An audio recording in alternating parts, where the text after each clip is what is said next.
अस्सलामु अलैकुम वरहमतुल्लाहि वबरकातुहु नहमदुहु व नुसल्ली अला रसूलिहिल करीम अम्मा बाद फ़अऊज़ु बिल्लाहि मिनश शैतानिर रजीम बिस्मिल्लाहिर रहमानिर रहीम। आज मैंने अर्ज़ करनी है आपसे लौकी के बारे में, कद्दू के बारे में, पम्पकिन, और जिसको हमारे अहबाब अहबाब इंतहाई अदब के साथ लौकी शरीफ भी कहते हैं, कद्दू शरीफ भी कहते हैं। ये अदब वाली बात है, अच्छी बात है, बाअदब बानसीब, है ना। इसके बारे में बहुत सारी बातें आपको पता होंगी यकीनन, मगर मैं अपनी तिब की दुनिया से, अपने तजुर्बे से और इंसानी जिस्म के हवाले से कुछ अर्ज़ करना चाहता हूँ। तो सुन लीजिए टाइम निकाल कर गौर से। जो टांग पे टांग रख के लेटे हुए हो ना, ज़रा सीधे होकर बैठ जाओ, गौर से सुन लो, काम आएगी बात, ठीक है। तो उसके एतबार से समझ लीजिए कि अक्सर लोग कहते हैं कि जनाब वाली हमारे जिस्म में किसी भी जगह, फ़लानी जगह पे जलन होती है, बहुत ज़्यादा जलन होती है, किसी भी जगह, anywhere of your body, ठीक है ना। तो इसी तरीके से कुछ लोग कहते हैं कि जनाब वाली हमें जनाब ब्लॉकेजेस महसूस होती हैं। कुछ अहबाब का कहना है कि हमें खाई मखा में कोई जगह ऐसी लगती है जैसे गर्म हो रही है, बॉडी में किसी भी जगह, ठीक है, गर्म महसूस होता है। और इसी तरह अक्सर अहबाब कहते हैं कि हमें जनाब दिमाग में खुश्की महसूस होती है, हलक में खुश्की महसूस होती है, फेफड़े में खुश्की महसूस होती है, जिगर में दर्द महसूस होता है। हाँ, जिगर का दर्द, बीमारी वाला, वो नहीं जो शादी से पहले होता है, वो नहीं, बीमारी वाला, ठीक है ना। अच्छा जी।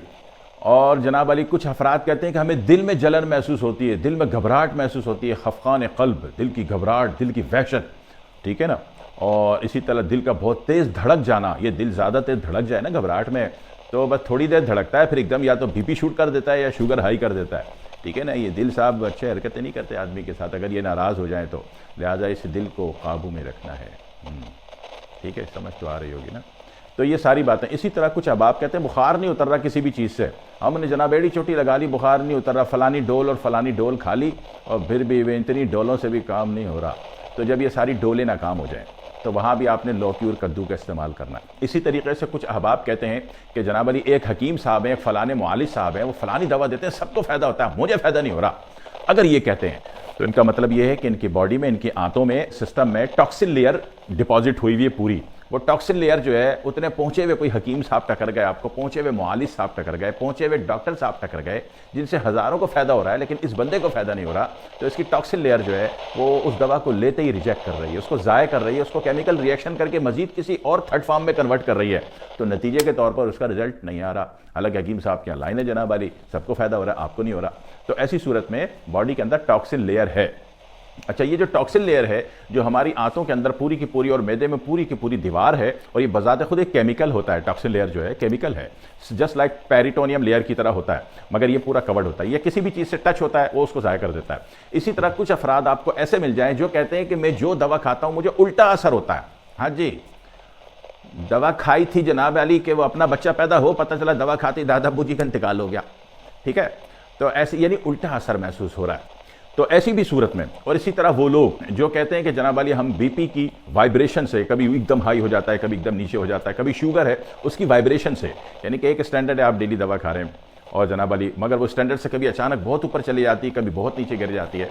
तो ये जितनी भी वायलेशन हो रही है आपकी बॉडी में और वाइब्रेट हो रहा है मामला, ऊपर नीचे जा रहा है, ये इतनी तमाम बातों में का जो इलाज है। इसी तरह अक्सर लोग कहते हैं बाथरूम की जगह में जलन हो रही है, खाई मखा में जलन हो रही है, ना दाने, ना जख्म, ना फूड़े, ना पुंसी, ना फिशर है, ना फेस्टूला है जनाब अली, और ना जनाब अली बवासीर है, फिर भी जलन महसूस हो रही है। इसी तरह पेशाब हो बिल्कुल सही रहा है मगर जलन महसूस हो रही है। अभी कितनी सारी बातें हो गई है ना, इसमें ब्लॉकेजेस आ गई, हीटिंग आ गई, ठीक है ना, टेम्परेचर वैल्यू आ गई। और इसी तरीके से जिस शख्स ने, जिस बंदे ने लेज़र केमोथेरेपी वगैरह करवाई हुई हो तो उसकी जान घुट रही होती है, बॉडी में किसी भी एक जगह वो घुट रहा होगा। तो लेज़र केमो के आफ्टर केमो और लेज़र की थेरेपी के जो घुटन महसूस हो रही हो और बंदे का रंग काला पड़ना शुरू हो जाए, बंदे के चेहरे में नूर रोशनी ख़त्म हो जाए, ठीक है ना, तो ऐसी सूरतों में भी आपने लौकी का इस्तेमाल करना है। लौकी कह लीजिए, कद्दू कह लीजिए, ठीक है ना। लौकी लंबे वाले को कहते हैं, कद्दू गोल वाले को कहते हैं, और कहीं कहीं दोनों को जिस नाम से चाहे पुकार लेते हैं। आप समझ तो गए होंगे मैं क्या कह रहा हूँ। सबसे अच्छा अंग्रेज कहता है पम्पकिन, बस बात खत्म। अब वो लंबा वाला हो, गोल वाला हो। दूसरी बात यह कि मैग्नेट फील्ड का एक इफेक्ट जरूर होता है, मैग्नेट फील्ड के इफेक्ट को आप कभी भी रिजेक्ट नहीं कर सकते, ठीक है, इसको समझ लीजिएगा। वरना लोग कहते हैं यार हमने तो ये भी करके देख लिया, हमें तो इससे भी फायदा नहीं हुआ। तो उसमें एक बात ध्यान में रखिएगा कि मैग्नेट फील्ड होता है ना, मैग्नेट के दो पोल होते हैं ना, साउथ पोल, नॉर्थ पोल। तो साउथ पोल को अगर साउथ पोल के सिमत में सीधा करेंगे तो वो उसको रिएक्ट कर देगा, समझ में आ रही बात। और अगर मुखालिफ पोल कर देंगे, यानी कि साउथ पोल को उसके जनाब वाली नॉर्थ पोल के सिमत में कर देंगे तो वो अट्रैक्ट कर जाएगा। अब तो समझ में आ गई होगी ना, ठीक है। तो इसमें भी एक राज है। जिस तरह नीम और नमोली में फ़र्क होता है औरतों मर्दों के लिए, इसी तरीके से जो औरत है वो अगर यूज़ करना पसंद करे तो वो लंबी वाली लौकी इस्तेमाल कर ले।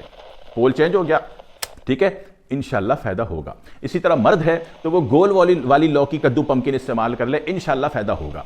अल्लाह की कुदरत देखिए, एक दफ़ा करके देख लीजिए। ज़माने भर से तो लौकी कद्दू खा ही रहे हो, इलाज में भी ले रहे हो, ठीक है, एक बार। दूसरी बात यह है कि इसका जूस निकाल के नहीं पीना। जूस निकाल के पीने से लगता है तो बहुत आसान है, बच्ची जूस निकाल पी जाओ। भाई जूस निकाल के पीने से उसका रेशा, उसका फाइबर जो है आपके आंतों के अंदर जो टॉक्सिन लेयर है उसको जनाब वाली खुरच नहीं सकता। उसमें फाइबर ही नहीं है, जूस है ना, पानी की तरह पी गए घटा करके, है ना। तो उसको बारीक क्रैश करना है, जिस तरह आपकी बेगमात जो है ना वो गाजर क्रैश करती हैं फिर हलवा पकाती हैं ना आपके लिए। तो उसी तरीके से कद्दू क्रैश ला के दे देना, क्रेशर वो होता है कद्दू कश, है ना, वो ला के बेगम को दे देना स्टील का। तो वो जनाब वाली रोजाना 1 पाव लौकी उसको कद्दू क्रैश करें और क्रैश करके आपकी खिदमत में पेश करते हैं और आप उसको चम्मच से कच्चा खा जाओ। अब ये जो कच्चा खाया है, अब ये जो क्रैश खाया है, ये जो आंतों में आपके जनाब वाली इसका फाइबर रोटेट करेगा तो यकीन कीजिए कि टॉक्सिन लेयर को खींच के खारिज कर देगा। बहुत जल्दी सारे तरीन अमराज से आप ठीक होने शुरू हो जाओगे। करके जरूर देखिएगा, सिर्फ 1 महीने लग के करना है, निहार मुंह करना है, ठीक है जी। 1 पाव खानी है, पहले छील लेना, ओके। दुआ में याद रखिएगा। अस्सलाम वालेकुम वरहमतुल्लाहि वबरकातुहू।